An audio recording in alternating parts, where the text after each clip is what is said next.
स्वतःचा स्टॉल होता त्यांचा, तो स्वतःचा होता. ते बर. फेरीवाले होते, ते स्वतःचे होते, ते हम्म, कुणाच्या हम्म. अंडर काम करत नव्हते.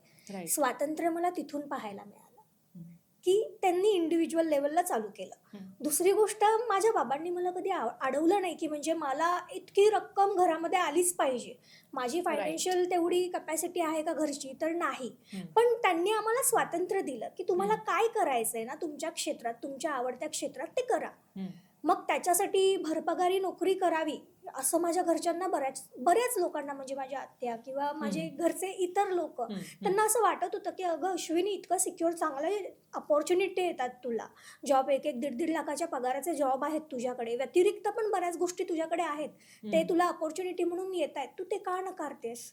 एक बरोबर. रक्कम ठराविक तुझ्या महिन्याला अकाउंटला पडली पाहिजे ना. वडिलांचं वय बघ आता हम्म, हम्म, काय हम्म. चाललंय.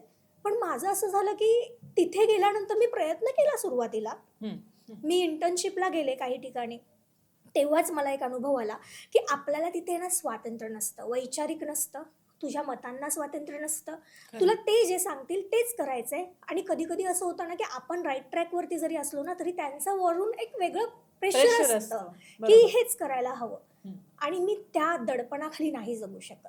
आणि डेलिबरेटली जर आपल्याला काही बाबा हे पटत नाहीयेत मुद्दे आणि तेच करायला लागत असतील ना, तर मग हे असा जॉब आणि असा पगार काय कामाचा, जे आपल्याला आपल्यासाठी युटिलाइज करता नाही येत खरंय आहे. खरंय. म्हणजे मला कपडे घेता येतात त्या पगारात, हम्म, मला सगळं करता येतात, मला घरामध्ये माझ्या म्हणजे समजा वडिलांना वगैरे पैसे देता येतील त्या हम्म, पगारामध्ये, हम्म. पण मला स्वतंत्र जगताच येत नसेल तर मग मी ते जॉब करून काय फायदा? म्हणजे गुलामगिरीत पुन्हा जायचं का मी?